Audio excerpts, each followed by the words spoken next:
Hey guys, welcome back to Free Drop Live. Got a very different episode for you today, but super excited about it. We've got Dorian Fourie from Tea and Sandwedges, and Dorian has recently started a revolutionary vlog called Tee It Up. So Dorian, how are you doing, man? No, good in you, Craig. Can't complain, man. It's a little bit nippy here in Johannesburg. The cold front has come back in. But yeah, otherwise, no, we're doing well, eh? The Joburg nippy is quite a bit colder than the Cape Town cold out here. What sort of temperature is it now? Currently now it's probably about 3 degrees outside. So yeah, but then if you got that breeze, you've always got that wind chill factor. So that drops it to sometimes like -2, -3. But yeah, you know what? We're lucky. Winters in Joburg, it's cold, but during the day, if the sun's out and there's no wind, you have the most marvelous days. Then you're looking at 16, 17 degrees and a short pants and a t-shirt is fine. Yeah, it's weird. Hey, that sort of like fluctuation is quite trippy. Yeah, no, it's up and down. And I know your guys' winter is just cold and wet. No, it's not great. Eh? I mean, we did have a bit of a drought over the last couple of years, but yeah, sort of this winter's been sort of more of what we used to. I mean, we've had some hectic weather, but on the whole, you sort of get used to it after a while. But it's those first couple of days of winter are always a bit of a shock to the system, though. Yeah, no, I'm not a winter person. I love warm weather. I love summer, swimming pools. But yeah, no, winter and I are not mates. But yeah, as they say here, it's so cold that you have to wear 2 pairs of shorts. So, but what does that mean for your golf? I mean, I presume you're not playing too many early morning rounds. We had 2 rounds in Germiston. We had 2 rounds in Germiston recently with the social league that I play. Okay. And the one I teed off at 8:30, that was the Sunday league, and then the Thursday league I teed off at 7:30. That hour difference it's insane. It was about -4, and the Germiston course is on a lake. It's right on the edge of the lake. So actually I've got a video of me tapping the water of the stream that runs in. It's frozen, and then we've got another video of the guys putting a ball on the water. So so then it is hectic. But the nice thing about it is once the sun comes out, so there obviously the greens in the morning were frozen. I remember hitting one green, probably landed about 10 meters in front of the flag. It was like a rubber ball on a cement path. It just bounced and shot right over. But as soon as they thaw, it's lovely. You then jackets it off and you're playing. And the nice thing as well is the fairways are dry. So if you bomb one down the fairway, you guaranteed to get an extra 30, 40, 50 meters of roll. So the whole thing, winter games, is keep it on the fairway. And you guarantee to bomb long drives because you will get that roll. And I mean, are you like naturally quite long off the tee, or do you need that sort of extra bit of help? No, you know what? If I've been working hard to get my driver right. So I'm averaging probably about 270, 280 drives. But then you'll get the odd one that you will get 290, 300. My biggest problem is keeping it on the fairway. As a higher handicap golfer, it is a case of trying to play out of the rough. So the more I play and the more I try to concentrate, it is a case of just trying to bring it onto the fairway. I'd rather now get 250 or 240 or 230, as long as I'm not playing out of the rough. And it's okay if you just off the fairway, but playing out of the trees guarantees it's extra 2-3 shots on a hole. That adds up. So no, 100%. But I'd love to be further. I played the other day with +4 handicap and 2 scratch handicaps, and those guys, when they smack a ball.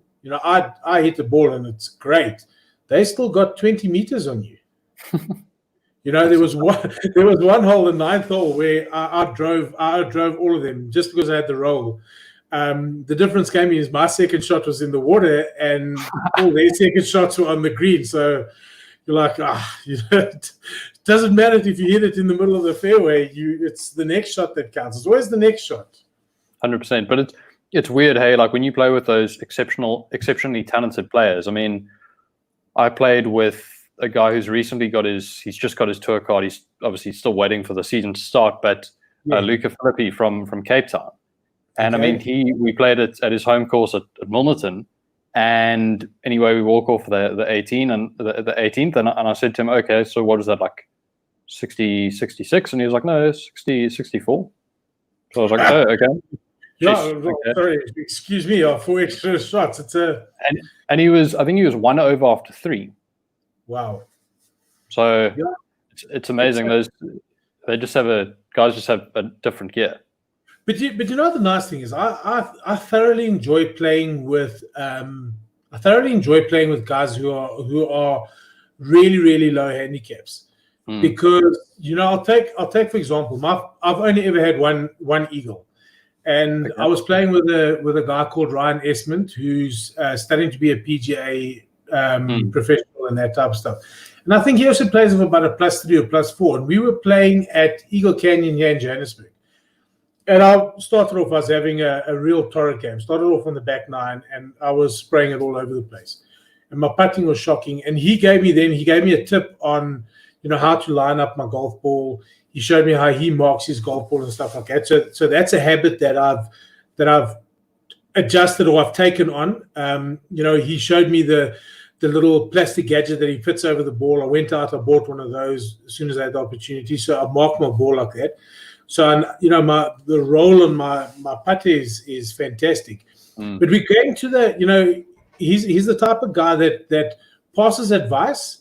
It doesn't force it on you. He makes you think about the game. So I drove on the 18th hole. It's a massive. You go almost through. You do go through a valley, so it's a big dip, and then you play up to the hole.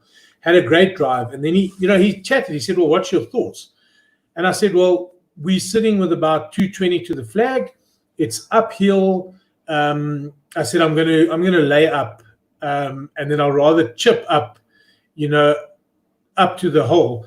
And he said, "Okay, good." And then I said, "But wait a minute. I know I hit my 3 hybrid. I can hit 220, 230 if I strike it properly. And if I do fade it, I know there's a bailout area behind the hill." So he said, "Okay." Yeah. And I just absolutely belted this hybrid, one of the best shots. And we got up to the hole, and I had a on the green for 2, had a putt of about 4 or 5 meters, rolling up the hill. And I lined up the ball like he showed me, and I rolled the putt in. And I would never have got it if I didn't have that assistance by just guiding you to say, well, think about it. How do you think about the hole? And it's one of the things that I am looking to cover in the vlog as well when I'm doing course reviews, is chatting to the pro or getting one of the guys from the course to just, whether it's 1 or 2 holes, say, Dorian, you go play this hole, and then I'll tell you how to play the hole. Because that's how you learn. Yeah. Because I think the biggest thing with high handicap golfers is you want to just smack it down the middle, and you're just trying to play a low score, but you don't take that 2 steps back and think about how the hole should be played. Yeah, 100%. And I mean, I think, even just the routine that they go through, their pre-shot routine is always exactly the same. Whereas, I mean, I had a conversation with David Frost maybe 2 weeks ago now, and he was saying that the biggest issue he sees amateurs have is that, on one green they may have 2 practice strokes, and then on the next they may have 4 or something. Yes. And there's not that consistency. And pretty much what he said was that it's a game of so many uncontrollables. Like, at the very least, we should be able to control certain aspects, and one of those is your pre-shot routine. Yeah. And if it's all the same, then I mean, I haven't really gotten to the habit yet, but I'm sure when you do have a set routine, it probably calms you down over the ball, because it's like riding a bike type of thing. Yes. Yeah, 100%. 100% agree. I've now got a set routine just with my putting. After I was shown how he marks, how Ryan marks his ball, I mark it. I know exactly now how to square. I know my club face is square. I know how to check the roll of the ball and everything like that. So I have a very set routine now on lining up the ball, stepping back. What I'm trying to add into that is, and it's probably just because I'm too damn lazy, is to look at the hole from both sides or from all angles, walk around the hole. I think that's one of my big problems as well is, and I did notice it. I played Country Club Johannesburg the other day, and there were 3 greens that I thought I had the line right, and I just I was so far off. It was scary that it was actually laughable that I stood back and I'm going, I must be seriously missing something. And then we got to the 17th hole, and I put it on for 2. Again, probably about a 3.5-4 meter putt down the hill. And I asked the one guy, Basil, and I said to him, listen, just come and tell me, I'm reading it over here. And then he mentioned, he said, well, do you see it's a double break? And I'm like, no, I don't see the double break. And he says, there it is. And he pointed it out. And only then did I notice, okay, there is a double break. And putted exactly where he told me to. I was right in the area of where I'm thinking, but I would have got it wrong simply because I missed the double break. Sure. Rolled it down the hill and it stopped on the edge, and I putted in for a par.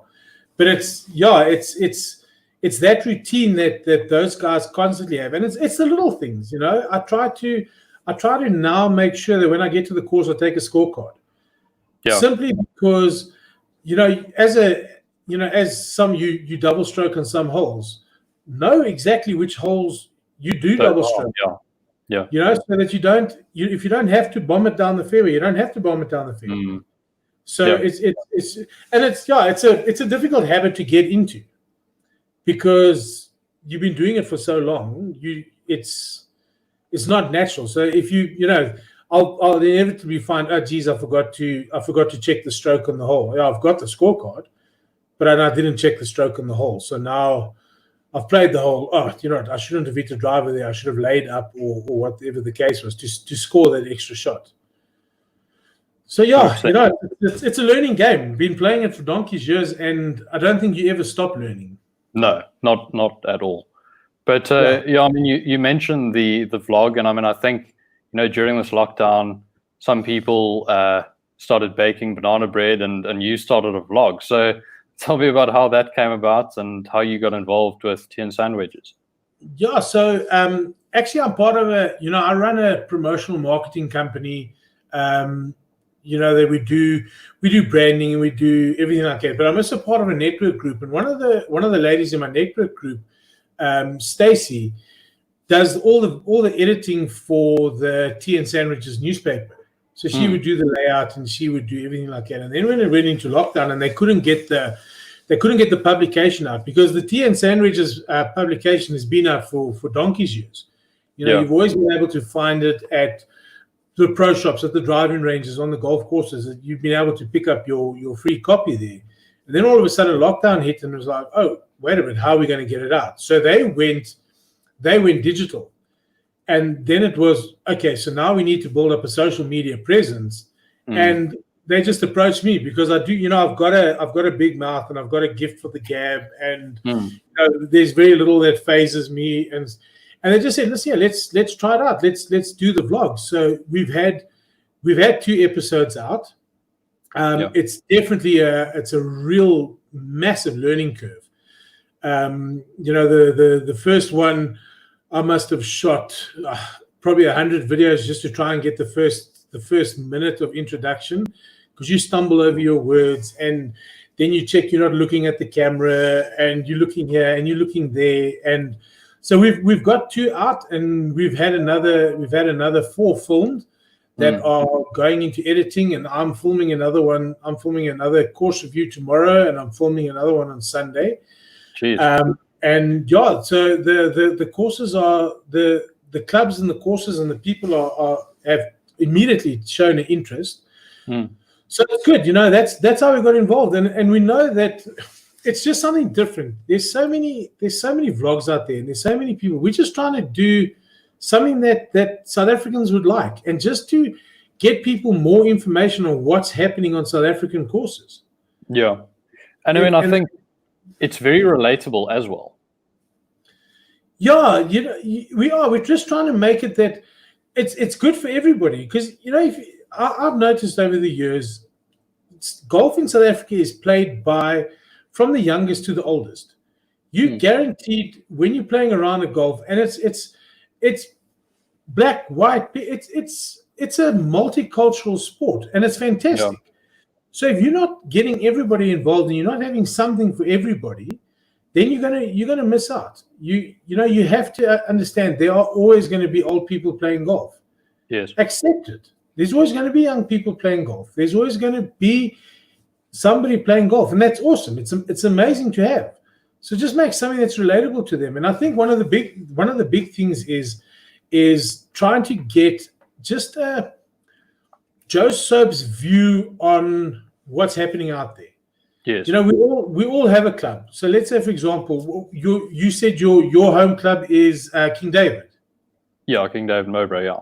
Yeah. So if you actually go to the average golfer that plays there and you say to him, "Tell me more about the course," would they be able to tell you? They're just going to say no. They wouldn't. Yeah, they wouldn't be able to tell you much at all, really. Exactly. So with the course reviews that we're looking at doing, we want to get the GMs involved. We want to get the pros involved. We want to get all those guys involved that are there, and play around the golf with me. Yeah. Tell me about the course. Tell me how you play a hole.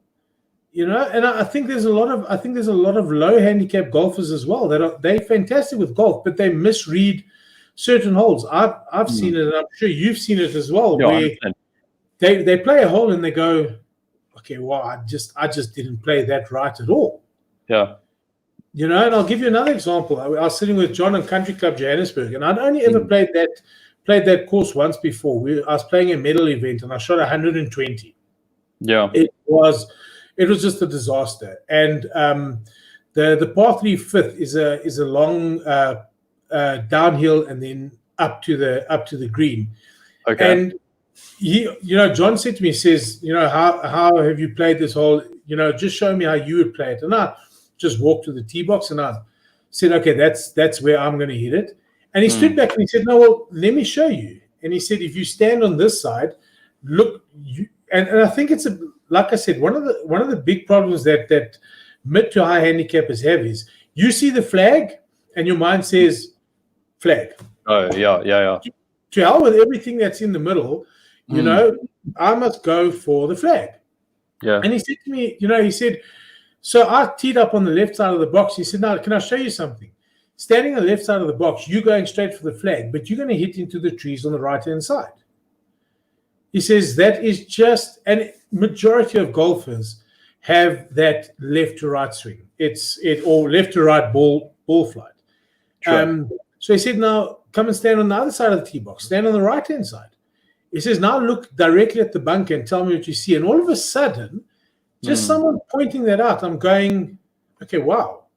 I'm not looking at the flag anymore because the flag is irrelevant. I'm looking at where I have to land my first shot. And if I'm hitting it from the left, guaranteed all I see is very thin fairway trees. Hitting it from the right, I'm seeing this massive fairway and I don't see the trees. So, yes. It's that type of stuff that just give me advice, even if it's just one hole. Whoever then watches the vlog and then gets to play that hole will go, okay, set it up on this side. And do you notice that they've designed it this way? They've designed the green to have this little hill on that side and a bunker on that side. So the perception is it breaks left to right, but it actually breaks right to left. But yeah. And it's I think it's getting that type of information. And then we've said, and I've said, tell me what you want to see. I want to know what the guys want to see? Give me advice. I don't know. We'll take it wherever you want to take it. Yeah. And I think that's the difference, and that's what's going to make it work. Yeah, and I mean, I think, again, like, I mean, there's certain tidbits of information that, viewers can pick up from the vlogs. I mean, even like, I think you chatted to John about how to play a shot from a downhill lie on the fairway. Yes. It's like little things like that. And it's like, a lot of the sort of mid to high handicappers of the world are faced with that sort of shot. And it's like, it's pretty much game over for the hole, because they're going to squirt it right or whatever. And they're going to be in deeper trouble than they were at the time. And it's like, and hold on. And if you've got something to sort of work with and combat that in some way, then you're better off. But it's exactly like that. So I didn't know that, and like I said, I've been playing golf for over 20 years. Bad golf. We said before the show started, I'm the bush hockey king. But inevitably, more often than not, mid to high handicappers are going to find the bad lies. That's just the way golf is, because your game isn't good enough that you're always on the fairway. So what John said to me is, and I would never have thought of it until he actually explained it, is if you're standing on a downhill lie, if you flare your left foot, or obviously if you're a right-handed player, if you're a left-handed player, your right foot, your natural sense of balance is you forever trying to keep your feet balanced. So if you start to swing, you feel like you're going to topple, because you're going to topple down the hill. So what's the first thing you do is you fall backwards. If you fall backwards in your swing, you're going to hit behind the ball, you're going to chunk it, you're going to hit it in the teeth, and it's going to roll either 20 meters in front of you, or you're going to shank it into the bushes. Just that by flaring out your left foot, when you swing, you firstly assisting your body rotating, and also it's assisted with your balance, which now I'm going, well, only after you've actually hit it does it make sense. And then you're going, well, why have I never picked it up? Yeah. And then you realize, well, that's why you're not a pro golfer, and they're the pro golfers. Yeah, it's wild. It's absolutely wild. And again, like, it's not, I mean, I think we were saying this beforehand, before the show started, but it's not rocket science. Like, it's not like information that's so difficult to fathom that it's tricky to implement. It's really, really simple things. It's just really knowing what to look for. Yeah, and that's exactly. And then it's going, find what works for you, and you have to get that routine, and you have to get it to stick. You have to just constantly, I've now just adjusted my right hand to loosen my grip a little bit on the right hand, and I'm working incredibly hard on my posture, that I'm not as upright as what I was, and I'm trying to get my club angle correct. And those are two areas that I am concentrating exceptionally hard since he's advised it to work in it. And then I have my regular coach that works with me on for one of my big problems is I have a terrible on my drives. I've got this terrible over the top. For me now, I have to work on my backswing. I have to drop my hands and come from in to out, and not that out to in chop. Because once I have that over the top and I'm working from out to in, guaranteed I've got this boomerang left to right. And you find yourself, I had that about a month ago. I just hit a drive, and I was two fairways to the right. Like, wow, and then once you've got that, then you might as well just put the drive in the bag for the round, because it's not something that you can work on fixing it. Rather just, you might as well just putt off the tee box just to get to your next shot. So, but it's that consistency, and that's why the good golfers are as good as what they are, is because they are consistent. We've all seen. I don't think there's a golfer on the planet that hasn't shanked one into the bushes, or No, not at all. Yeah. But 100%. The thing is, they do it 1 out of 1,000, where I'm doing it 1 out of 10 or 1 out of 5. Yeah. And that's the difference. Yeah, 100%. It's weird. Like that's why for me, and I mean, I said this when I sort of announced the partnership with Tee and Sandwedges, is that the content you provide viewers is far more relatable to me than some of the players I've interviewed, or actually all of the players I've interviewed, because they're on a completely different level. But tell me about that editing process and stuff. I mean, how involved are you in that, and what is that like? Okay, so Stacey does all our editing. What we've gone and learned in a very, very short space of time is take as much, we need to take as much footage as possible. Yeah. Your camera has to be basically filming from when you drive into the course to when you drive out. There's no substitute for having enough footage. My first one, which I did, which was an introduction, like I said, I probably did reshoot after reshoot after reshoot, just because I didn't know. And then the first one that we filmed with John, we had to go back and do more reshoots and more reshoots, just because you think you've got it right. So now it's a case of get the camera rolling at every single opportunity. If you're playing 18 holes of golf, have 18 holes of golf. Film 18 holes of golf. Yeah.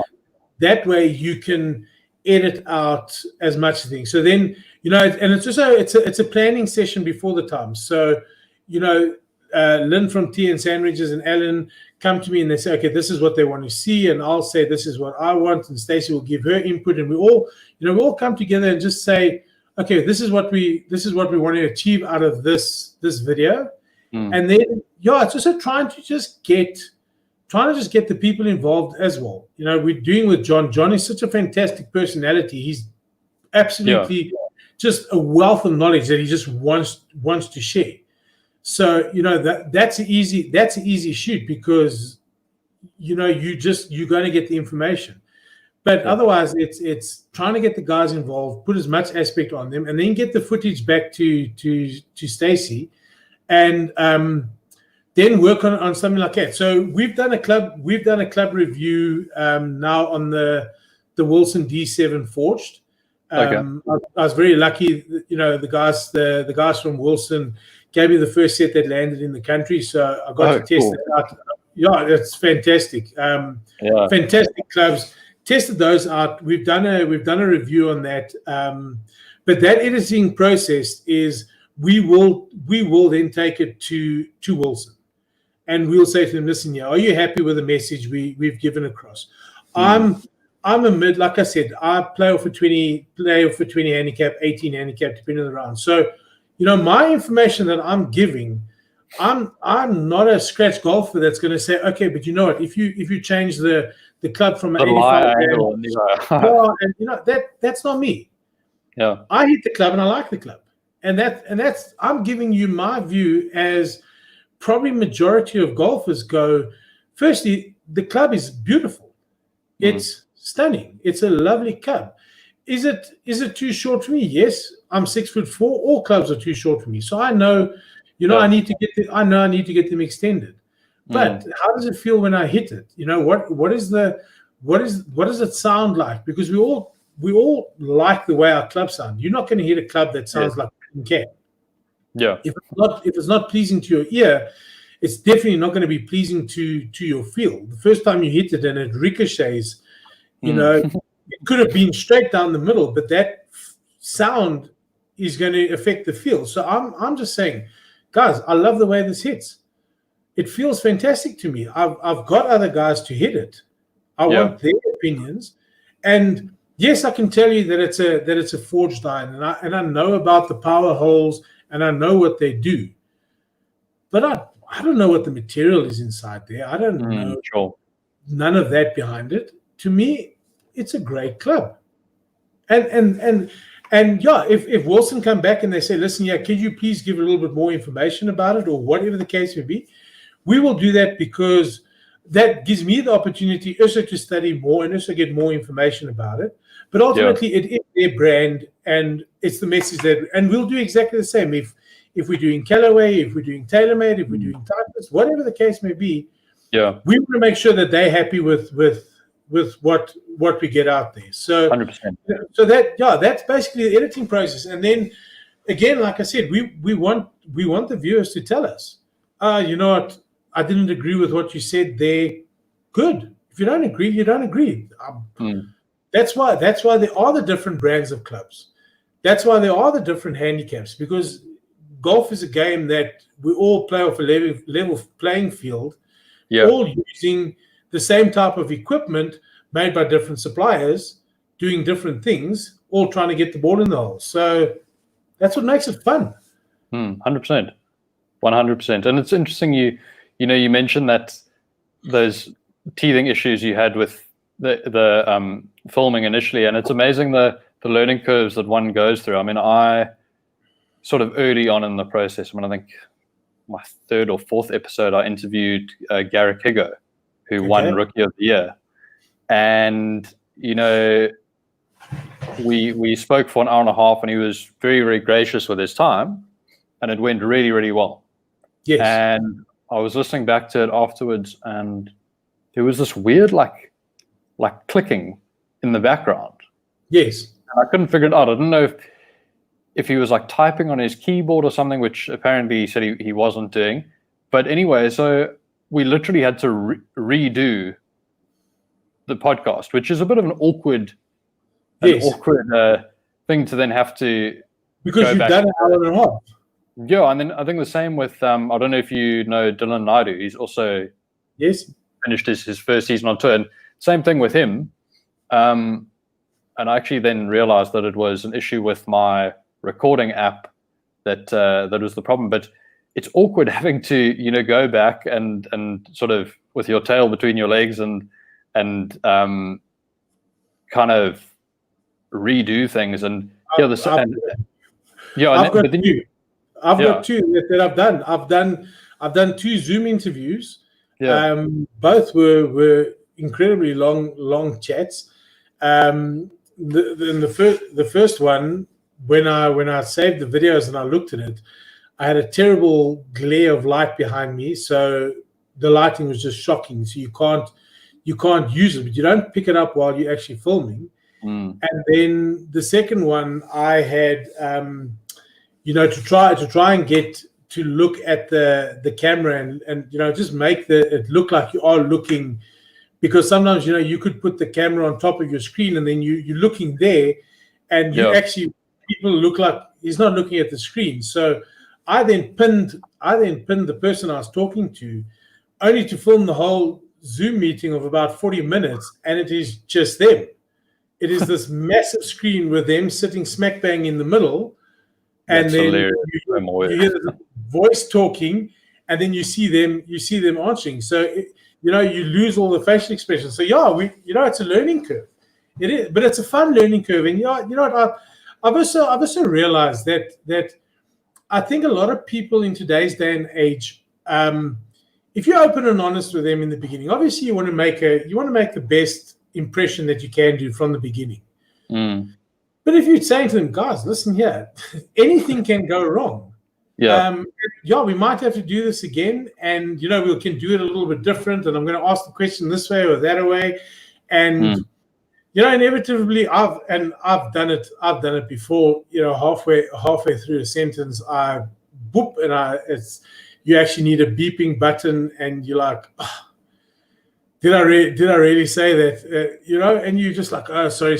Okay, let's ask the question again. Let's try and edit that out. It's all part of being, trying to make it natural, because there's so many people, I think, in today's world that are so set in their structures, and they want to do it this, which is all good and well. That works. But I think if you're doing a vlog, or if you're doing anything live like we're doing now, you just have to understand that things happen, and there's stuff that's going to be out of your control, and there's a lot that you can control, and otherwise just go and have fun. It makes it so much more relatable. No, definitely. But it's what's the biggest blups you've made in a sentence? Have you? it was in the video. Now I know I didn't say it, but it comes out like I did say it, where I say I pushed it into the trees. And it sounds enough said. Yeah. And I know I said I pushed it into the trees, but it definitely doesn't sound like I said I pushed it into the trees. So, but even when I because all the footage that I take, every video that I take, when I load it onto the PC and I label everything to make it easier for the editing team to put it together. For example, like I'll do the start introduction where I'm sitting and I'm saying A, B, C, D, or whatever. This is where we are. This is what we're doing. I may film 6 or 7 of those, just because I'm saying different things and I'm moving the camera a little bit and everything like that, and I'm giving that to the editing team to then go. Each of those I watch through. Yeah. So I'll watch and then I'll go, okay, now that one is, even I can see that one's bad, and I'll delete it and I won't send it on to the editing team. Even by watching that, I heard pushed, and I know I said pushed, and then when it aired, then all of a sudden these WhatsApps are coming through going, you what to the trees? And I'm like, oh, and then I went and listened and I'm like, okay, it definitely does sound like that, but I know I never did it. But you needed to sort of take that step back and have that, or your ears needed to, and your brain needed to take that break, and then going back. But it's fun, you know what? It's a fun process, and I know I think in a lot of the clips that I've taken, there's a F and there's a blind, or you're chatting and it's going so well, and the next thing your tongue just stumbles, and you all of a sudden go F and L, and it's a case of, it's okay if your tongue stumbles. Just go, okay, I said that wrong, and make a laugh of it. And it could become part of a bloopers reel. It could just become natural and shows, well, you know what? That's just part of the. I don't know if you ever watch Rick Shields. I've been meaning to get around to actually watching his videos for quite a while. Apparently, it's quality. So he's now, I think he's sitting on 1.1 million subscribers on his YouTube channel. Wow. Jeepers. Now, if you go back to his first videos, comparing it to now, it's chalk and cheese. It's absolutely, it's shocking. It's terrible, but it's part of his learning curve. And even now, in one of his latest videos, I saw where he stands and he says, "Okay, this is what I want to do," and he hits he tops it, and it rolls like 20 meters in front of him. And he sticks it in. He hasn't gone and re-hit it. He laughs at himself. And he's like, you know what? I've just said my whole plan and how I'm going to plan this hole is I'm going to hit it like this and I'm going to do that. And he's got the skills to do it. And he duffs it and it rolls in front of him. And he just laughs it off. And he's like, it doesn't take it out of the video. It's not fake. That's just showing him as a person. And I think it's one of the things that we're trying to do, or that I know I want to do, is I'm not a pro golfer. I don't attest to be. I just want to go out there, have fun, and try and bring the best possible content to everybody out there. Yeah. And I think, it's weird, hey, like you do have to learn to laugh at yourself. I mean, again, one of my earlier interviews, I think, when was it? Maybe sometime in May, I interviewed Cara Gole. I think we've had this conversation off air, but where I interviewed Cara Gole, who I'm pretty sure was the Sunshine Ladies Tour Rookie of the Year. It's not really that well sort of publicized, but she had a really, really good season, whatever. And she's also quite good mates with a family friend of ours, and I'd actually played golf with her maybe 5 or 6 years ago. So it was quite it was an interview I was really looking forward to and whatever, and pumped to do and whatever.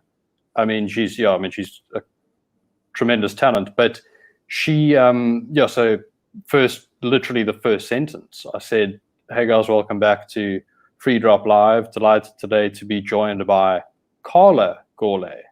And then I was like, "Oh, flip, sorry, I mean Cara." And then it's like, I mean, the number of messages I got from mates afterwards saying, "Oh, what's her name again? Sorry." Yes. Yeah. You've got to just laugh it off. It's got to be like water off a duck's back, so to speak. It's exactly, you have to just roll. You have to just roll with the punches. So yeah, one of the things that I know in my social golf league that we do, we've got a WhatsApp group with probably about 40 guys on it and stuff like that. So there's a lot of chirping and a lot of banter and stuff. Yeah, and you just have to roll with the punches. And if you can't laugh at yourself, then you're gonna lead a sad life. I know from one of my worst score on a par 3 is 14 shots. Okay. I had a horrendous par 3. I played the third hole at Beaconwood. The first hole I parred. Second hole was a par 4 I parred. I was 3 under after 2 holes, and I came to this par 3, and the wheels just fell off. And it's one of the things that stick, and the guys will always rag me about the 14 shots on a par 3. Yeah. And I could get upset about it, or I could just laugh about it. And when a new guy comes along and it comes up that I've had a 14 and they don't believe it and tell the story, then you just laugh about it because I'm human. Yeah, so I've had a 14 on a par 3. I've had a 16 on a par 5. Yeah, it's part of golf. It's just, if you're playing medal golf, that's what it is. You just, I've played around the golf where I've lost 21 golf balls. I was playing Riviera Country Club donkeys years ago. I've had. In those days, I didn't mind what golf ball I was playing with. I would just buy golf balls next to the road. Sorry, I don't mean to interject. The Riviera. You mean in? No. This one's in. I was about to say, how did you manage that? This is the Riviera in Vereniging. Okay. And by the time I got to the 18th hole, I had lost all my balls bar 1, and I finished the hole, and I just put it on a tee and smacked it into the Vaal River, and went home without a single golf ball in my bag. And I just said, you know what? Those were all jinxed. If they were that desperate to get lost on the course, then they'll all stay on the course. And went home and bought new balls in the next round of golf, and just laugh it off for a bad day at the golf course. And so it goes. Yeah, I mean, you've got to just take the rough with the smooth. But what's next for the vlog? I mean, what do you have lined up?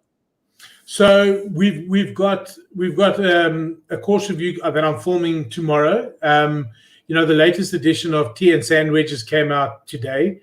So quick punch here for everybody. Go www.teandsandwedges.co.za.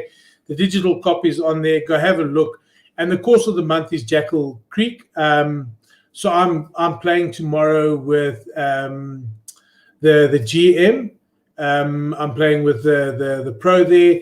I've got guests that I've invited along, and we're just going to have a nice round, and we're going to just do a course review. Then I've got another course review for Country Club Johannesburg coming out. I've got quite a few training videos that are going to be vlogs that are going to be coming out that we're doing with John Dixon again.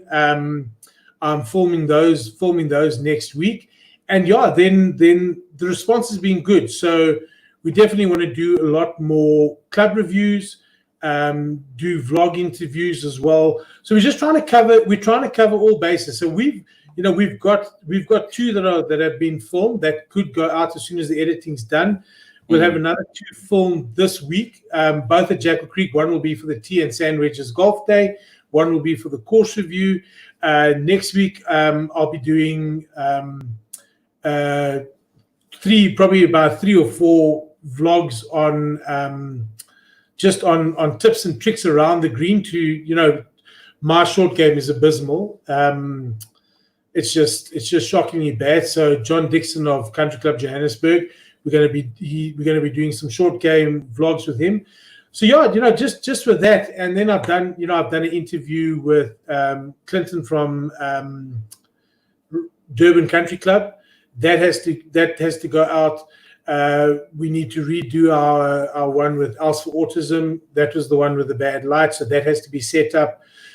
So yeah, we've got quite a bit in the pipeline, and the one thing that we're trying to do as well is trying to get them that they're done, that we've got the space that inevitably our lives do come busy. I've got a full-time job. I do this for the love of doing it and the enjoyment of doing it. But if I all of a sudden have a rough week and a busy week, the vlog will still come out. We'll still get it out.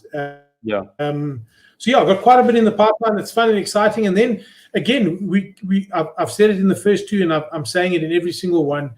Let us know what you want to see. Let us know. Say, oh, I really enjoyed that one. Have you thought about doing this, or could you do that? Because we're in Johannesburg. We're blessed with golf courses. There are. I think there's over 100 golf courses in Johannesburg, and then we've got Pretoria, and there's 3 down in the Vaal Triangle, and then there's 1 down in Parys, and they're all within an hour's drive. Yeah, there's so many golf courses. So the world's our oyster when it comes to that. And then should I ever go travel, do a vlog? I do know I'll be playing at Highland Gate in September. Yeah. So we're starting to plan, what can we do for, after my golf tour, because as all golf tours go, much filming going on there. No, there's a lot of filming, but it's definitely not vlog friendly. No. And there's an exceptional amount of fun and games and everything like that. But yeah, putting into plan now what we will do for that. And then with Tee and Sandwedges and their broad base in the golfing world, and them being out there for so long, if all of a sudden, touch wood or whatever happens, Callaway says, listen here, could you guys do a review on this club for us? Yeah, sure. Let's see. So at the moment, anything goes. We do have a lot in the pipeline, but if something comes along, then we'll do it. Yeah, I mean, it's unbelievable how much momentum, you've built up over a pretty short space of time. But it's like what I've found with the podcast is it's like one of those things when you really, really enjoy something, it doesn't really feel like work. It just sort of feels like you're having a bit of fun and producing good content as well in the process. Yeah, so like I said, like tomorrow with the course review, the GM over there, Ashley Rustov, he used to play on the circuit and everything like that. I'm meeting him for the first time, and I want to portray what Jackal Creek is all about. The whole idea is get to know the guys at Jackal Creek.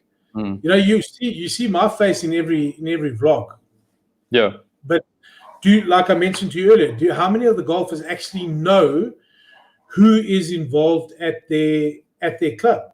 What is involved? For example, like I know Jackal Creek, they've just got the Matkovich greenkeepers and stuff like that involved in the course. They've just got them over there. So the guys are cleaning up, trying to sort out the course. Bring that information around, because certain courses do get bad reputations over the years for whatever. And if the course is making a concerted effort to try and fix it up, have to let the people know. Otherwise, guys won't play there. Yeah. What makes you go to one course but not the other one? Maybe it was a bad experience. Well, maybe that thing's been fixed a year or two ago and you just didn't know about it. So just let the people know what's happening at the course.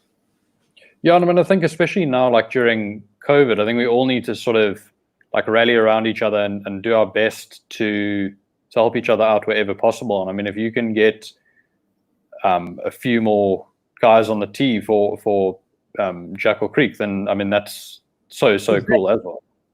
Exactly, and again, it's just make it fun. Just make it fun and make it enjoyable, and just try to do, because you're not gonna watch something if after the first minute you're like, oh goodness, look at this, no thanks. Just try and bring it across, and I know people that have played. I know people that are religious players at Jackal Creek. They love it. I know other players that don't want to go play there because of whatever they've heard. Well, this is my view. I play Jackal Creek on a regular basis. This is what I've heard. This is what these guys are preparing to do. If it's good enough to get a course of the month in a golfing publication, there's something good about it. No, 100%. And I think it's one of those things, people need to make their own minds up. They can't be basing an opinion off a mate of a mate who said, "Oh, well, I don't know, the rough on the 8th was too long, or too penalizing, or the greens were a bit bumpy or whatever." Like, I don't know. I've got no time for that. You just need to form your own opinion, and you can't be influenced by what other people think. No, I'm also. Yeah, I think a lot of people get frustrated, like you said. The green was bumpy, or whatever the case may be. We are not playing off Augusta. You're not playing off Leopard Creek. You need to understand that these are golf courses that are, like you said, we've gone through COVID. Everybody's gone through a lockdown. Everybody's trying their best to make sure that the course is in the best possible condition. And ultimately, it does frustrate me. I know I played a course recently where I missed 3 birdies. My second 9 was just so much better, and all three of my pars, I lipped. One of them was my own stupidity where I misputted it, but two of them, as it got to the hole, it rolled off to the left, and the other one rolled off to the right. And everybody in the 4-ball said, that's just a bad pin position. They've gone and stuck it right, and it should never have done that. But then understand, that's where you're playing. You're not playing Augusta. Exactly. You're not playing Leopard Creek. You're not playing Fancourt. You're not playing Sun City. You're playing a course that doesn't have those funds, and you just have to accept it. And so I missed 2 pars, or I missed 2 birdies. It's frustrating. Still had a good round of golf. Still enjoyed my time out on the golf course. Yeah, and that's what it comes down to at the end of the day. Exactly. But sort of shifting away from the vlog for a bit, let's talk about how much golf do you watch on TV and recreationally, and how sort of into the game are you? So I wish I could watch more. I find, and this is just me, and people could knock me for it, and I know the guys in my social group knock me for it and that, and I've got guys that agree with me and everything like that. I get a little bit tired of watching American golf simply because of that fascination with Tiger. I have nothing against Tiger. I think he is the greatest. He is one of the best players. The guy is got absolutely all the talent in the world. But the guys playing a bad round of golf, they're still stuck on him. They still him having a bad round of golf, but you're not seeing the guys that are fighting out for the lead. You're not seeing. So I have a big problem. I have a big problem with that. So I tend to not watch it, simply because I find they're very, very stuck on 1 or 2 players. Now that DeChambeau can smack a ball as far as what it is. And the guy has found out something, and it works for him. And it's amazing to see what the guy is getting right, but not to the loss of the other guys that are actually fighting out for the lead. It's to me that's disappointing. That it's okay. DeChambeau's on the tee box. Watch him, and he drives that one. Oh wow, okay, he's driven it 400. Great.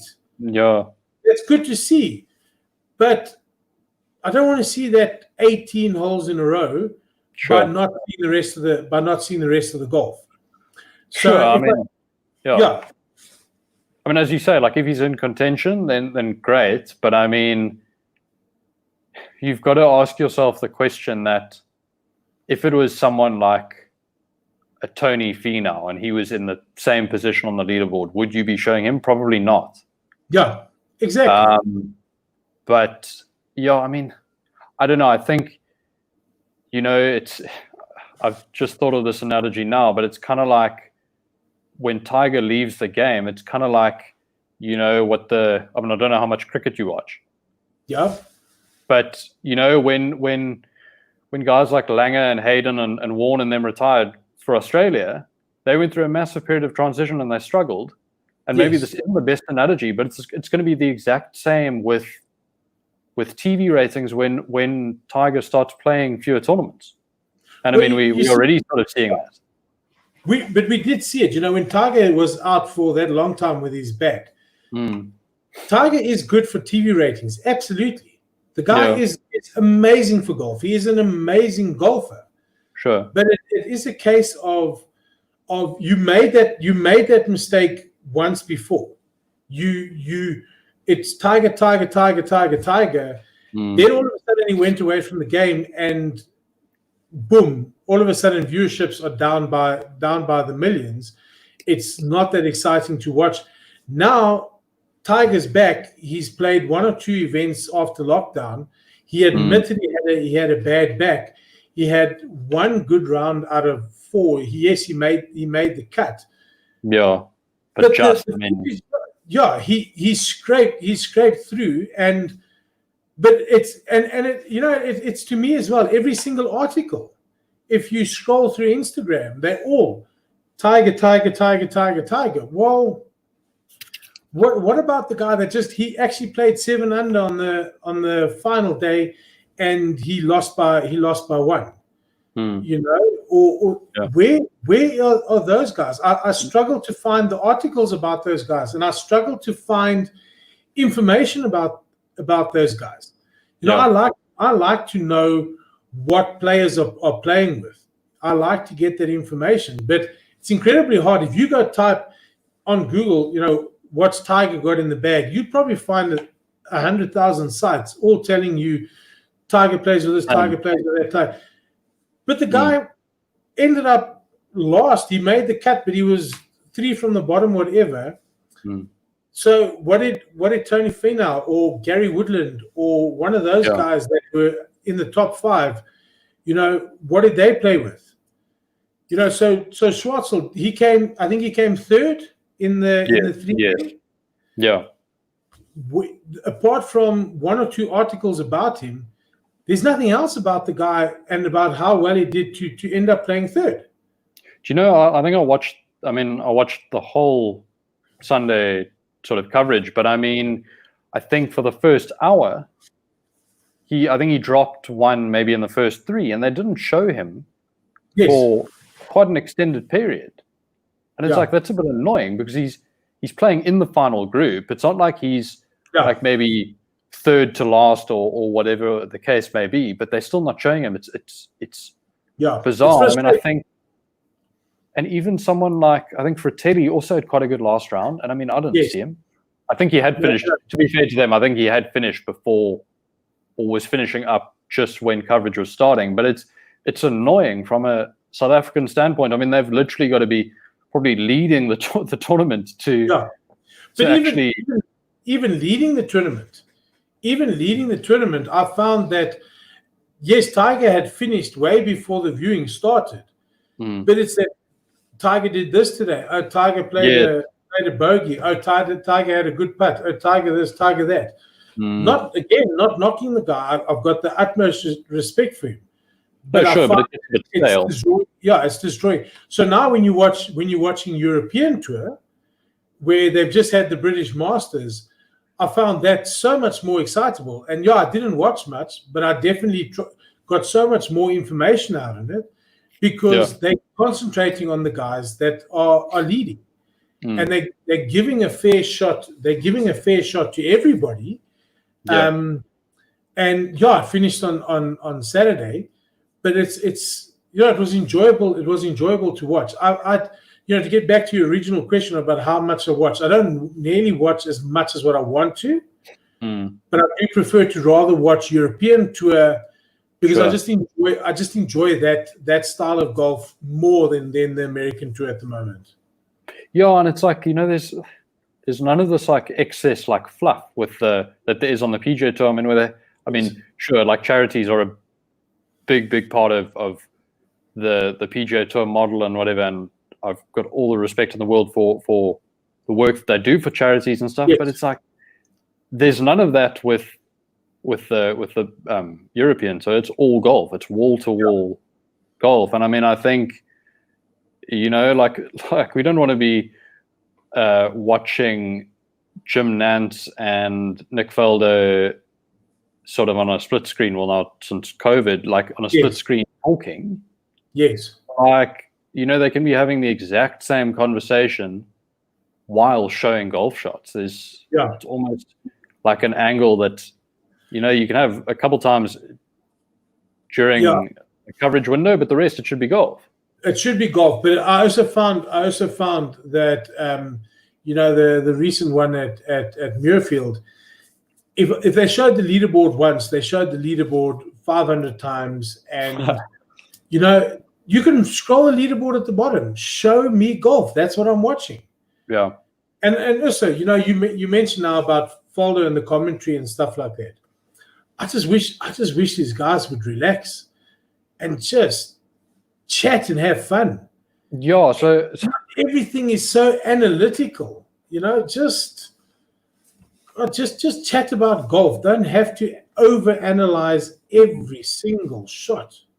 Yeah. I mean, I was actually having this conversation. I was fortunate enough to have Dale Hayes on the podcast a month or two ago. Okay. And I mean, obviously he's like very, very well respected obviously within South Africa, but also within the European game as well.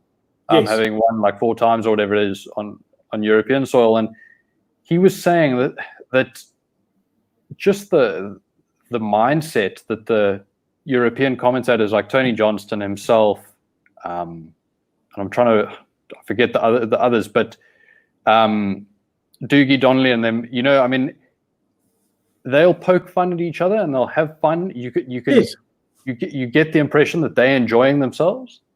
Yes. But it's like with the Americans, when you're watching the PGA Tour, if David Fearty is not on the broadcast, it's not going to be that funny. Exactly. No, I agree with you. Like he's great because he always like will say something funny or whatever and make it more enjoyable to watch. But it's so uptight and that's not I also found that currently if you're looking at Koepka and DeChambeau and and even they drag Rory in there, those guys are forever having a personal dig against each other. It's almost like so now there's a big Twitter feud between Faldo and Koepka. About their commentary and that type of stuff. Yeah. That's honestly just petty. That's got nothing to do with golf. I just I admire. There's very few golfers that I don't like. The only one I can really think of hand is Patrick Reed. I've got. Thank you. We can be mates for life, bro. I've got zero time for the guy. He's been caught out. He's been caught out cheating over and over and over again. I don't like the guy. Yeah. But the rest of the guys, I admire them all for their skill. They are all. If you're playing on the PGA or the European Tour, you can play golf. Yeah. You are skilled enough to play golf. And chatting to the guys that I know that are scratch or +1 or +2 or +3, even those guys say, you know what, they are not at that level they aren't there, and I admire their skills. Yeah. But ultimately it's about golf. It's And maybe it's because I've got 3 boys and enjoy what you're doing or don't do it at all. Sure. You can't have this heavy chip on your shoulder. Oh, now that DeChambeau can smack it that far and I can't, and all of a sudden I'm not the leading I'm not the leading fairways and regulations, or just play the game and win the tournaments. Yeah, exactly. And have fun doing it, and be the role model that millions of kids or people look up at you as being. I don't think you're special. I can admire your talent, but that's just me. Like I said, the only one that I've got zero time for is Patrick Reed. The rest of them, awesome. I may not be rooting for you or rah behind you, but if you're going to win it, what's this young guy that's now playing so well? Little Korean guy. I'm saying Korean, and I'm probably wrong. Colin Morikawa. Yes, that's it. Yeah. That guy just goes out, has fun, and plays golf. Yeah. I don't see he's got any issues, any problems. He just goes out and plays golf. And that's what it's about. Oh, you've just got to get on with it. I mean, exactly. Petty, as you say, like all of these petty sort of jibes at one another is already. What's the point? Yeah, but I think in the world, also in the world of social media and stuff like that, people thrive off that. I'm not one of them. I don't have time for it. It doesn't faze me in the slightest. It actually just puts me off. And it's just a case of, so for example, people will ask, who's your favorite golfer of all time or whatever, and then it gets into the discussion of who is the greatest of all time. Is it Nicklaus or is it Tiger? You can't relate the two. No. You can't. What Nicklaus has achieved and what Tiger has achieved are in two total different generations. They were played with totally different clubs. They were played in total different, almost in different worlds. Yeah, the depths of sort of fields between the two eras are completely different. Yeah, so you can't. You can't. So Tiger's won his 82 tournaments, and he's level with I think it's Snead. And Jack Nicklaus has won all those majors, and the big question is will Tiger ever reach it? I personally don't think he will. No. But it doesn't take away with what his achievement is, because of when he achieved it and how he achieved it and the way he did it.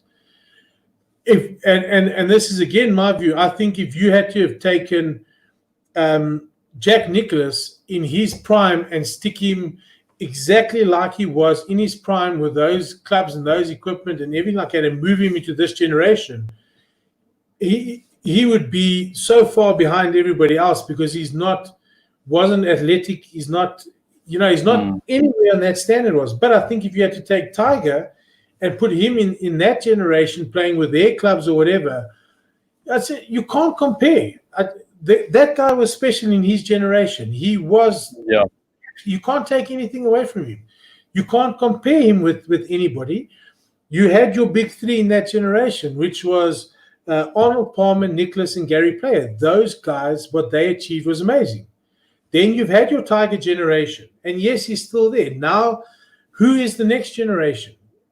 If Morikawa carries on the way that he's doing and he becomes the best, you can't compare him to Tiger, because Tiger's not in his prime anymore.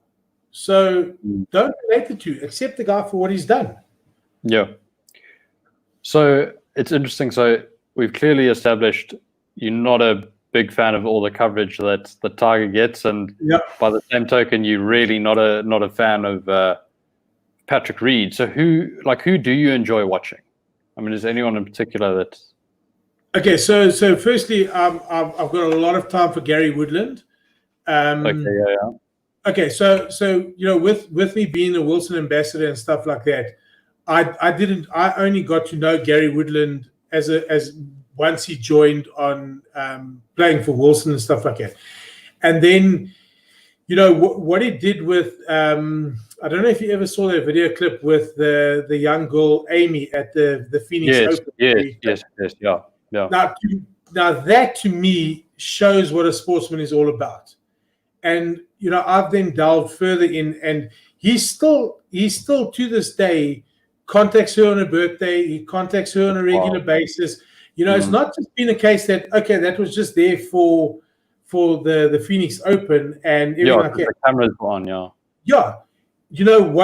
Once he won the US Open, she was one of the first people that he phoned.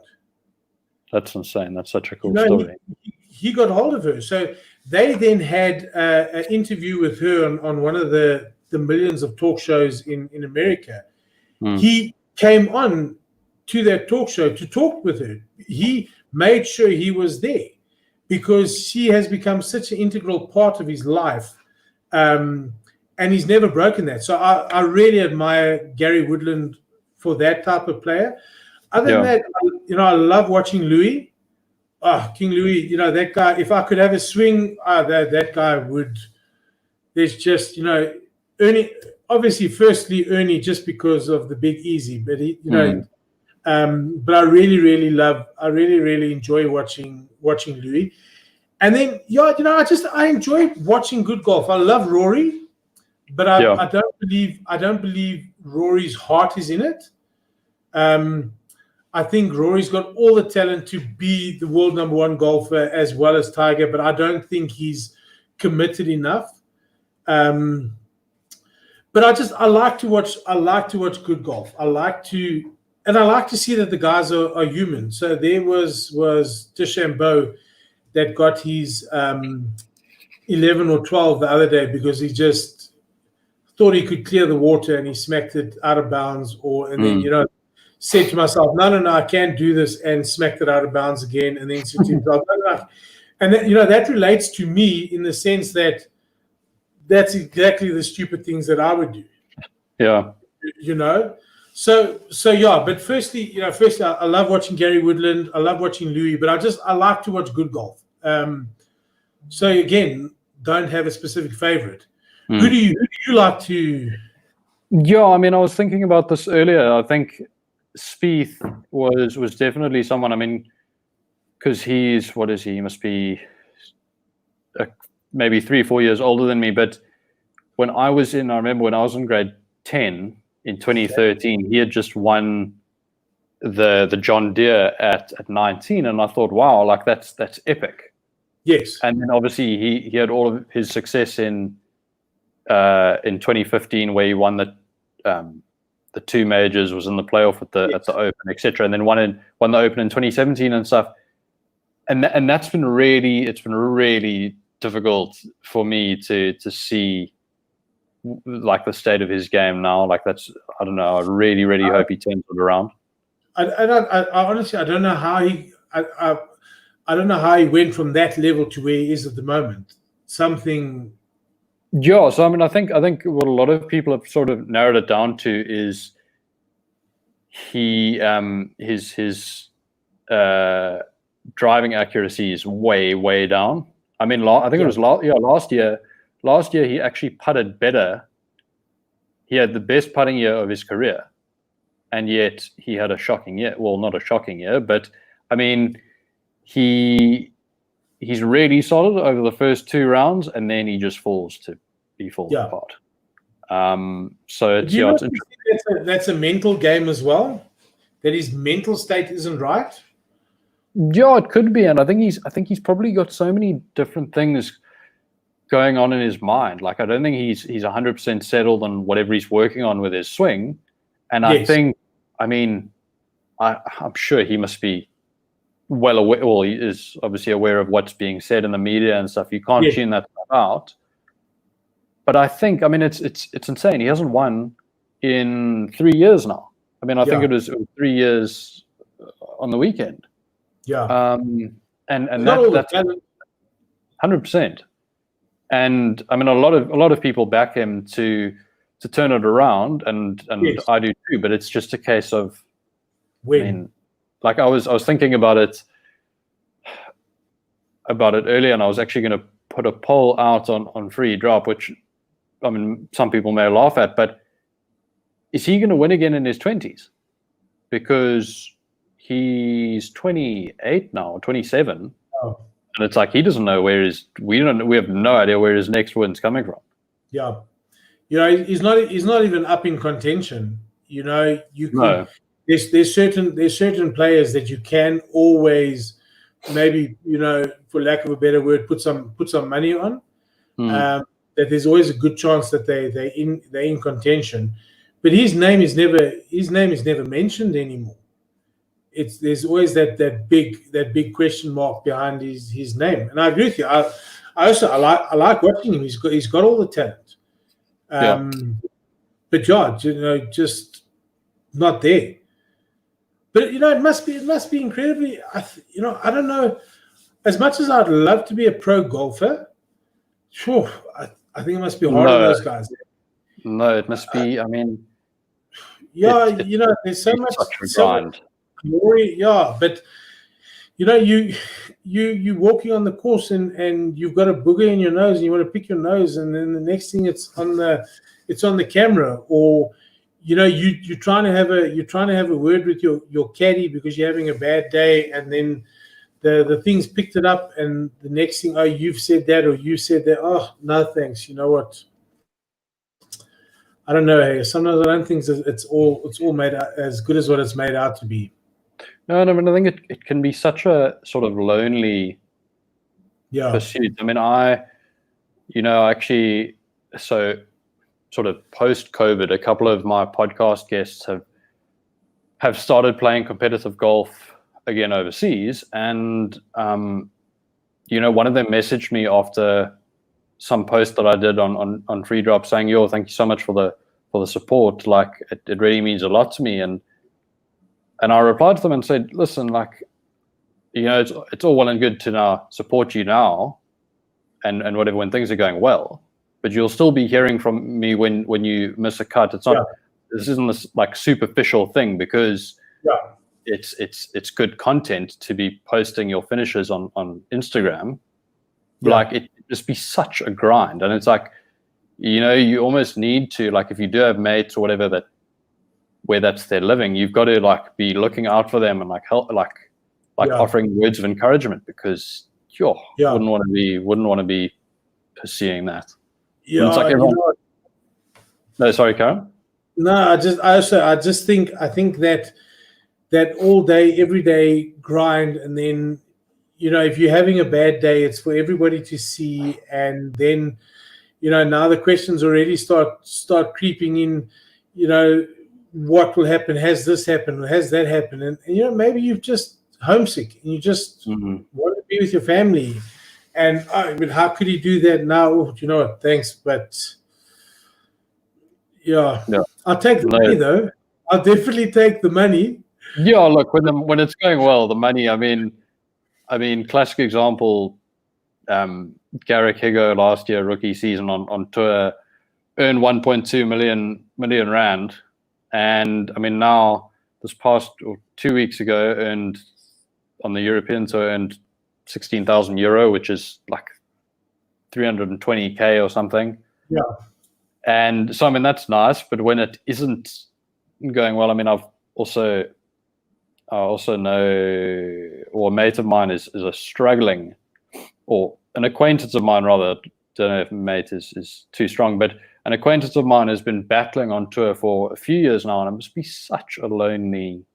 Yeah. It must be, when you miss and cut after cut, and like you're not earning any money, you must start asking yourself some serious questions. Exactly, and now you have to climb in the car and you have to drive to the next one. You're not the multimillionaire that's flying in your jet, and you're not getting the invite. So I do. And it was now that we mentioned that, it was an interesting stat that I heard. We all is very much in that vein. Like, what is the average score on par threes on the PGA Tour? Now I'm just giving what I heard, that it's actually 3.7. Jeez. So you know what? As much as you see the birdies and the guys playing par, there's a lot of guys that are shooting 4s and 5s that you're not seeing. That you're not seeing, and it's a grind out there. It's it's tough. You thinking, for them, smack it right at the pin and two putt for a par, or maybe you strike it lucky and you got the birdie or stuff like that. Majority of those guys are out there grinding to get the fours, grinding to get the fives, and might even have a 6 or 7. Yeah. And that's tough. So you could be a pro golfer, but it doesn't mean that you're playing pro golf. No, and I mean it's wild, hey, because like I think I was listening to the No Laying Up podcast or whatever, and they were saying like, one of their guests was saying, listen, like everyone thinks that pro golfers are really like always on, but it's like when you're watching tournament golf on TV, the people that they're showing are on because they're in the lead or around the lead. Unless you're Tiger. Yes, exactly. And it's only sort of towards the end of a tournament or the end of a day where they start showing the guys that are struggling, that you then sort of see, oh, okay, whatever it is, Martin Keimer's +7 after 50 holes or 54 holes, whatever the case is. And then you're like, oh, okay, so it clearly is a bit of a grind. Well, there was Dustin Johnson the other day who two rounds, I think 80 or something like that. Yes. For that guy's skill levels, all of a sudden something must be drastically wrong. Whether it's a personal thing, whether it's a mental thing or something like that. For the he was injured. He had a back injury. Yeah. To go and shoot that, that's grinding your way around the course. Now, for me, the day I shoot 80, it's not a grind. It's wow, hallelujah. That's a cake. Yeah, but that's tough. But now you say he was injured. Now look at Tiger. We go back to the Tiger thing. He played injured as well. He went to the course saying, I have got a stiff back and a sore back. Now, to me, why play? You know the problems. You know the problems that you've had. Why are you taking the chance to aggravate it or make it worse? What are you trying to prove? You don't have to prove anything. So you drop out. If he knows you've got a sore back or bad problems, no one will hold it against you. No. But I think in his mind, like he sort of thinks or knows that, one of the 4 days he's going to have back issues. Yeah. And it's not going to be firing on all cylinders. And I think maybe he's sort of in that mindset of he's got to fight through it. Yeah. And hope that he can hold it together well enough to, when his back is like feeling loose one day, that he's still in with a shot at winning the tournament. In contention, yeah. Yeah. But it's a weird one, eh? It's very, very strange. Different strokes for different strokes for different folks. Yeah, 100%. But it is wild. The head, like, I mean, I was chatting to, I don't know if you've heard of Rourke van der Spey. No. He's been on tour for 5 years now. I mean, that was probably one of the funniest and one of my favorite podcast guests I've had. But he, I mean, we were chatting and he said, I'm sure when you were looking at my season record in preparation for the podcast, you thought, this oak already is not that great because he really struggled. No. And I said, no, because there was enough sort of evidence beforehand to suggest that you were good. And he was like, okay, well, that's good to know because I was struggling with an ankle injury the entire season. Okay. But he had to just play through it. But that's the thing, like, unless people actually, like tell the media or come on podcasts, maybe not the Free Drop podcast because we've got such a small following, but like, unless you actually like verbalize it, people have no idea what guys go through on a week to week, month to month, year to year basis. And also, those guys aren't in the upper echelons that they're earning the millions of dollars. No. You don't get paid. You don't put food on the table. I think it's the same for us. I can gladly go play golf every day of the week. Yeah. Doesn't mean I'm going to have food on the table at the end of the week because I'm not working. Yeah. You have to do the job, and I think we're all in the same boat. Yeah, you may be sick today, but I need to get up and I need to get behind the computer and I need to do my job, whether I'm sick or not. And I think it's the same. It's the same for them. That it does reflect, but it also goes to show if the guy's playing with a hurt ankle, it shows his commitment to the game as well. Yeah, no, for sure. He's prepared to get out there and do what he has to do. Yeah. And it's hectic, because I mean, like, a lot of those guys, as you say, aren't in the financial position to take the required time out to heal and get 100% fit again. I think a lot of the guys are. I listened to 2 or 3 interviews of the players now that were during lockdown, and they've all said it may not have been the best for their game, but for body wise and stuff like that, it has been. For someone like DeChambeau, he's now taken that time to turn himself into an absolute brute that can smack balls. That's what he's worked on. But a lot of the guys have just said, you know what, I'm going to take the break and I'm going to spend the time with my family and I'm going to let the little niggles recover and heal up, which I haven't been able to do in the short off season that they have. Again, lockdown has been good for some and lockdown hasn't been good for others. Yeah. Well, I mean, clearly it's been good for you if you've started Tee It Up and it's going so well. Yeah, listen, it was one of the plus things, and we're definitely hoping to get it to grow. But like you said, it's a fun thing to do, and to be affiliated with a good publication as Tee and Sandwedges, it's and I've always, whenever I played golf and there was a thing, I would always take it. I am of the newer generation that I do like to get it on my phone. So if I'm ever, stuck at a supplier to pick up stock or whatever like that, it gives me something to read. You don't have the newspaper as much as I love having something physical in my hands that I can read out of a book or something. They've embraced the technology and they put it online, and it's the way to go. It's absolutely the way to go. Yeah, I mean, I think you just need to look at, obviously, like, Complete Golfer is still doing incredibly well, but Golf Digest South Africa, I mean, I think they had to close down, I think, in 2018. And I mean, that was just because they didn't have that sort of online presence to be able to make that, to sort of be able to pivot and make a success of that. So I mean, it's amazing to see how quickly Tee and Sandwedges have sort of changed their approach entirely, and now they're absolutely killing it.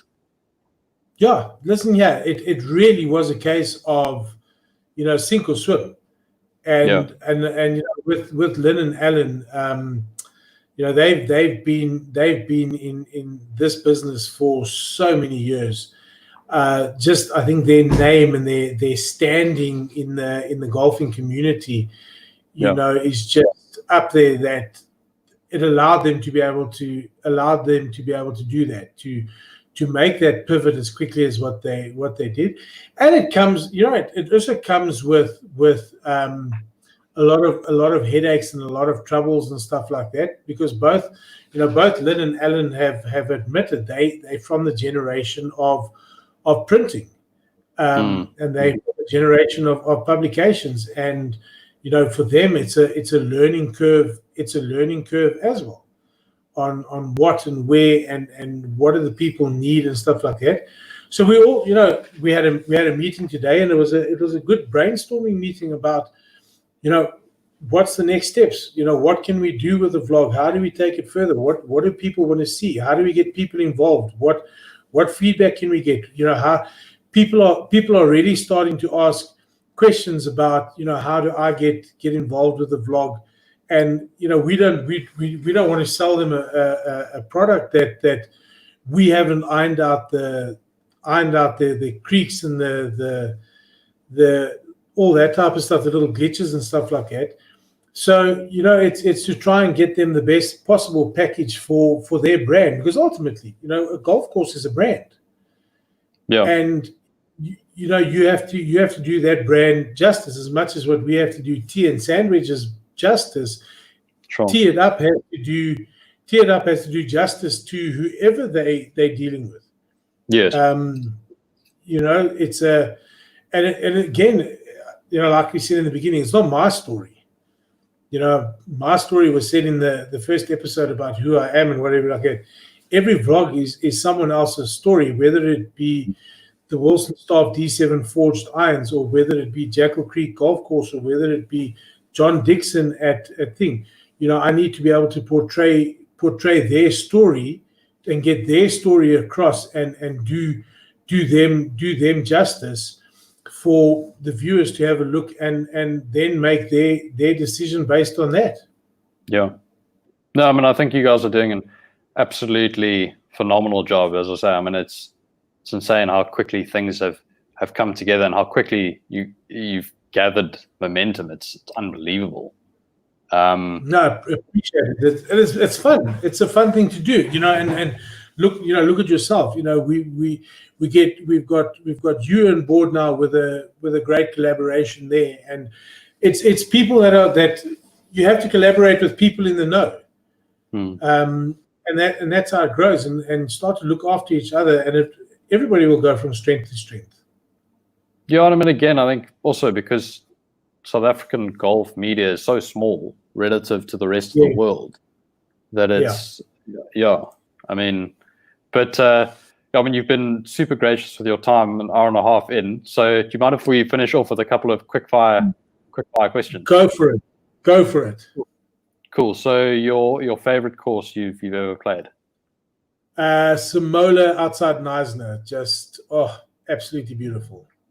I know I said we could be friends after the Patrick Reed comment, but I don't know if we can after that one. I find it so sort of not. I don't know. Like I find it tricky because, like I think I have mentioned to you that I've got CP, so my balance isn't exactly my strong suit. So those slopes and stuff, I can't deal at all. But so the reason I say is there's a little bit of history around it. I've played in total. I think I'm sitting on 87 different courses, in total. And I was down on holiday, and I had played Goose Valley just outside Plettenberg Bay, and I had a choice to play Missoula or Samola. Okay. And I had to make a decision to say which one I was going to play. And this was when Samola had really very much only been open for probably about 2 or 3 years. They were very new. They hadn't even built their clubhouse. It was still someone's house that was the pro shop and the clubhouse and everything like that. And it was, I went to go play it. I just phoned them up, said, listen, can I come and play? And the guy said, yeah, sure, not a problem. And I didn't have anybody to play with. And I pitched up at the course, and driving up that hill and everything like that, it was nice. And coming over into that and seeing this amazing green course in the valley, and growing up in the Vaal Triangle, growing up in Sasolburg, playing those courses there, there wasn't anything, and I think it was probably one of the few courses where when I got there, the guys came running to the car, and they immediately, sir, let's take your bag, and they put it on the golf cart, and you park your car, the guy's there, and he drives you, and there's someone welcoming you, and they walk you through, and just that all of, oh wow, I'm here to play golf. That overall experience was just amazing, and the course was immaculate. It was absolutely. And then I was on the tee box. I think we still teed off on the tee off was still on the third hole. You played from the third to the 11th, I think, and then you played 12 to 2 or something like that. And there were 2 Italians on holiday, and they just walked up to me and said, "Listen, yeah, can we join you?" And I said, "Yeah, sure," and played golf with two people that I'd never met. And then they invited me to go play Pazula the next day. Yeah. And unfortunately, hopefully in no wind. Pazula. Yeah, there was no wind, but it was also in the middle of a drought. And Pazula, much as beautiful as what it was with the scenery and everything like that, there was very little grass on the fairways. The greens were immaculate, but you were allowed placing, so they had lost so much grass and everything like that. So I think it's all related to that experience. But yeah, I've played. There's so many good. I've been lucky enough to play River Club, which is by invite only here. That's wild. Yeah, it's beautiful. I've been lucky enough to play that twice. I've been lucky enough to play Sun City. That's an amazing course. Arabella down in the Cape, to me, beautiful, fantastic course. So I've played amazing courses, but I just think overall that day, and I've only played it once, everything was just sublime. Yeah, but it shows you, there's nothing quite like a first impression. Yeah. I mean, it is cool. Like when they, when, as you say, like when they drive up and take your clubs and whatever, and it's first class. Yeah, but it's and that's what golf's about. And I think a lot of that is missing in today. I understand now, especially now with COVID, get there, play around, go home. Sure. But I look at the social league that we played. The guy, I didn't play it, but the guys played at Danefern. They rolled out the red carpet for the guys. They had the welcoming that the guys got was immaculate. So it's those little touches that make all the difference. Makes all the difference. That doesn't. I don't think it costs the course very much more to do. But overall experience, it's more than just the golf course. Yeah. And would you ever consider doing a tiered up course review at Samola then? Absolutely. You know what? I'd do a course review on any course. And that's the thing about the vlog as well. I'm gonna do a course review not to give my opinion. I'm not there to say it's a good course or it's a bad course. I'm there to review the course by allowing the people of the course to give their view. So sure. I'm there to review. So I think maybe course review is the wrong word. It's a case of show. It should actually be a course showcase. Sure. Where, because everybody's got different finances, everybody's got different commitments and that type of stuff. And even if it's a small little course in the middle of the Free State or outside Joburg or whatever, that's got a shoestring budget, people are playing that course because they love to play golf. Yeah. And the course is running, and that's the best that they can do. And they make do with what they've got, and they're proud of what they've got. So it's not for me to go say, "Oh, gee whiz, it was a horrid round of golf thing." It's for the guys to tell us more about their course, so that people can go out and experience there, and then make their own decisions. Yeah, I mean, also those courses that don't necessarily have the biggest budgets. Also, I mean, there's so much character to them, which is really really special in itself. Absolutely. So tomorrow, like I said, when I do Jackal Creek, I've got Ashley Rustov, I've got the club pro there. Those guys, I'm giving them the opportunity to showcase their course. Tell me about the course, show me how to play it, everything like that. And then the viewers must make up their own mind and hopefully go play it and give them the opportunity. No, 100%. But the next question is your sort of go-to post-round drink. Steelworks.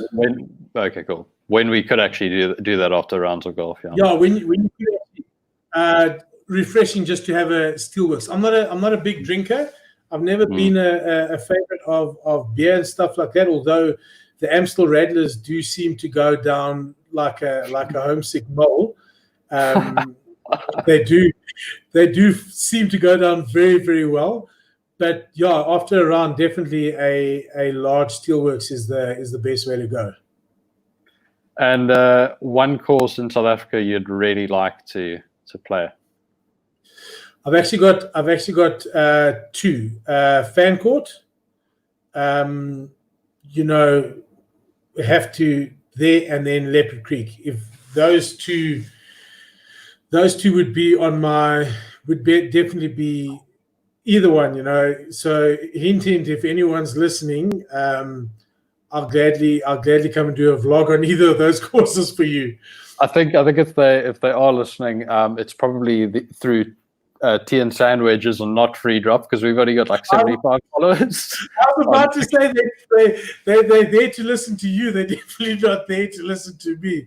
But listen, yeah. So if any of you guys are listening, give Clinton and I a call. We will gladly come and showcase your course for you with a smile. 100%. And Dorian, if you need a marker or whatever, I'm 100% your guy. Do you have like any time constraints? Like, can we literally talk for the next 5 minutes about? Yeah, sure. No, listen, yeah, it's good. Yes. So my dad, my brother, and I, and a mate of ours have gone on 2 garden route tours over the last 2 years, and last year we stayed at Fan Court. We got a deal through Fluke, which I would highly recommend. We played Montague and Outeniqua, and it's unbelievable how everything, there's not a blade of grass out of place. Everything is immaculate. Everything's it's wild. So I would 100% recommend, but make sure your touch on the greens is good. Crazy. With the social league, they had booked. It was scheduled to do this year. I just, even if lockdown hadn't happened, I just wasn't available to do it. But the guys had organized us a great deal, and it was on the cards. So it's definitely on the bucket list to do it at some time. But the people that I've spoken to that have played it, they do say it's just one of those that cannot be missed. Spend the money. So you can always look in hindsight. Like I went on my honeymoon. I went to Koh Samui, and there was a course on Koh Samui in Thailand, but to play the course was 3,500 rand. Gotta do it. And you know what? I said no. You know what? I said no. I'm not going to play it, because for 3,500 rand, I could play 6 or 7 or 8 or 9 rounds in South Africa, or I could go and play 3 or 4 top courses, really good courses. And I look back now and I'm going, I should have just bit the bullet, and because it was just immaculate in the hills of the island. So yeah, I think if you get the opportunity, you just bite the bullet and you say, listen here, do it. It's done. Even if it's just one of the top courses, tick it off that bucket list and pat yourself on the back and say, listen, yeah, I've played it. I've taken 500 golf balls. I've lost 500 golf balls, but yes, it was fun doing it. That's wild. Hey, we played a course in Phuket in 2013, and I think there was wood on 17 of the 18 holes. Wow. And my brother found a way of losing 20 balls over the course of the round. And he was quite a useful, he is still a useful golfer, but even then he was good, but he just managed to find the drink time and time again. Yeah. You have rounds like that. I remember playing with one of my best mates. We played Benoni Lakes here in Johannesburg. He hit a tree on every single hole. Every hole. It was like, eventually I was giving him balls out of my bag saying, listen, I don't know, maybe it's something. And we stood on the 18th tee box and we still made a laugh. And I said to him, listen, there's no chance, it's wide open space. and he just gripped and ripped and whacked it into a tree. And I'm like, it's official. It's the first time I've ever seen it, and it's probably the last time I'll ever see it. But yeah, well done. It's just one of those. It's just like me losing 20 balls on Riviera Country Club in Vereeniging and just going. It's just the way it goes. It's just those days that you just smile and wave and put it behind you. Yeah, it's like one of those days. I mean, the harder you try, the worse it gets, and you just got to accept it and move on. Yeah, and now that you mention it, it is. I think it's probably one of the biggest problems in golf is to try and put it behind you. And I think the pros get that very, very easily. They put it behind them and they move on. I was playing a round at Germiston with Basil Wright. He's a +4 and he plays on the Sunshine Tour. And I did a very good chip over the bunker. Now for me, 9 out of 10 times I either teeth it right across the green into the bunker on the other side, or I duff it and it's in the bunker in front. And this one I actually just chipped it on and it was on the green. And I was like, sure, thank goodness I didn't hit it in the bunker. And he immediately, reprimanded me in a nice way to just say, it's the wrong mindset. Yeah. You can't think about what would have happened. You have to go, that was a good shot, and if it was a bad shot, so what? It's behind you. There's nothing you can do about it. Concentrate on the next shot,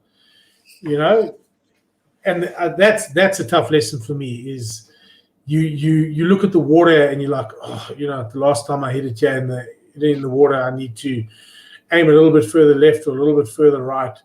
And it's the wrong mindset. I just don't think that way. I'm going to get over the water with a smile on my face. Yeah, I mean, it goes back to what I was saying earlier, what David Frost was saying about, the things you can control, and you can always control your mindset as much as sometimes it doesn't feel like it. Yeah. You really can. Absolutely. But it's to train yourself to do that. Yeah. I think people, it's very easy to delve on the negative. It's very easy, and it's very hard to sometimes look at the positive. So I shot a round the other day. My first 9 was 55 shots, and my next 9 was 45 shots. And the only difference is that I got to the halfway house and I just said to myself, you know what, you've got, you start again. Put it behind. There's nothing you can do about it, and all of a sudden, game just clicked and shot a 45. So, you go from potentially shooting 110 to shooting 100, which is still not the round that you wanted, but it's much better than 110. Yeah, it's interesting you bring that up because actually, I think the day after our conversation last week, yes, I played Milnerton, which I may have mentioned to you is my favorite course and whatever. And I was like super excited and like I was happy with the state of my game heading into the round. And I shot 44 the front 9 that could have been 41 if I'd had a decent putting stroke. Yes. And anyway, and I just shot 44 the front and started the second 9 bogey, and I was like, cool, things are going well. Yes. And then golf said hello. Yeah. Yeah. I mean, I worked out subsequently that I needed to play the last 7 level 5s, i.e. 35 to break 90, which I haven't done before. Yes. And I somehow managed to turn a potentially sub 90 round into a very average 95. Yeah, it's unbelievable how it can just at you like at the most inopportune times. Well, that's exactly it's. I remember playing Glendower, where they had the BMW Open with Rory a few years ago. Now their signature hole is the 7th, which is a dogleg downhill through a little valley up to a dip, and I just absolutely belted my drive straight down the middle, and I'm like, okay, good drive. And I've been having an okay round, nothing fantastic, but also not bad.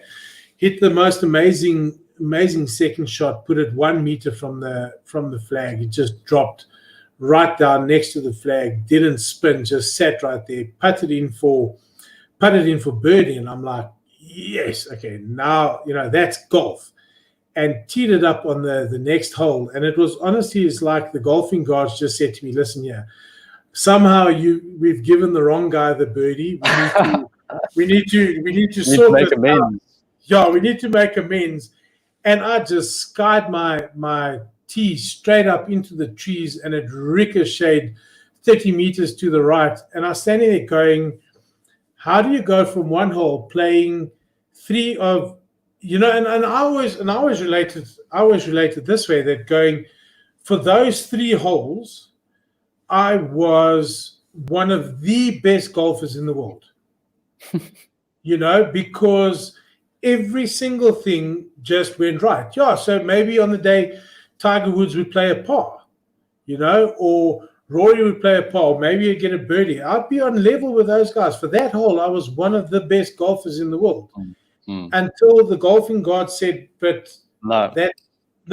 We're going to put you back in your place. No, listen, sorry. We just have to remove that off and now you cannot hit a golf ball. And to put a dummy mark on the top of your driver and smack a tree and ricochet 30 meters into the bushes, you just like, I have officially gone from the best golfer in the world to the worst guy who's just never picked up a golf club before. So, but it's that's what makes it fun. And I could walk off the course getting all upset about it, but so what? It's just a game.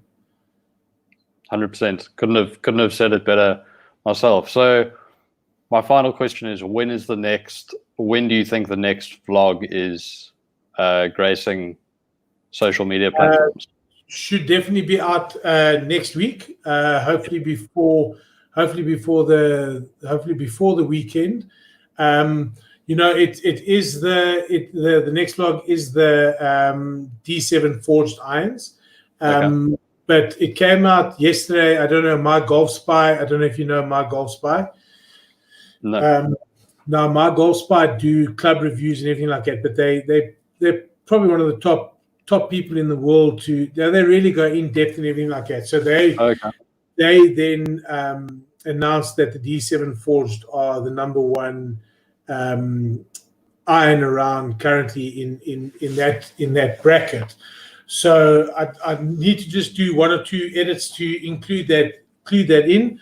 So that will definitely be filmed either tomorrow or on Thursday. So the next one will coming out, and like I said, filming one tomorrow, filming one on Sunday, definitely filming 2 or 3 next week on training ones. So hopefully by next week it will be out. And then the plan is to try and release them continuously every 2 weeks, so that it becomes consistent and people know that it's out there. Then doing just a little, like a little insert every now and then to keep people aware. This is what we're doing. I'm out on the course today. This is who I'm with. Keep your eye open for A, B, C, D. So should be out by next week. That's epic, dude. Well, super, super amped to see how that comes out. And we'll obviously be giving it a proper punt on social media to my 75 followers. No, I'm joking. I've actually I've got 150 on Facebook, but only 75 on Instagram. So anyone that's still watching, please give us a follow. Help us climb slowly, stagger towards that 80 mark on Instagram. You'll get there. You'll get there, Clinton. It's a process, and I've started to watch your live feeds and your podcasts and stuff like that, and it's good content. If you look, we've been going now for an hour and 55 minutes, and we haven't stopped chatting. And I noticed about yours as well. It's good content. It's nice to be able to sit and listen to different views of different people. So you're on the right track, and it's thoroughly enjoyable. So listen, yeah, I'm now part of that elite group. Thank you so much. And yeah, I'm sure there's a lot more to come. But it's a grind, and you're doing the right thing. So definitely going to come. Thanks so much. I really appreciate that, and we'll definitely do another one of these in the not too distant future. Yeah, it's been fun. Absolutely enjoyed it, and thanks for having me. Thanks for having me on. It's been an hour and 55 minutes, and I've enjoyed every minute of it. It's been great fun. It's epic. Thank you so much. Cool. Thanks, no problem. Cheers, and have a good evening. Thanks a lot. What's left of it? Yeah, chat soon. Listen, yeah, it's only 5 to 10. Still time to go polish up the clubs for tomorrow. The night is young, yes. The night is young. But the quarantine is 9 o'clock, so yeah, we can't go out. Oh yes, there's also that. Cool, man. But we'll chat soon. Really enjoyed it. Chat to you soon. Awesome, man. Cheers. Cool. Cheers. Bye. Bye.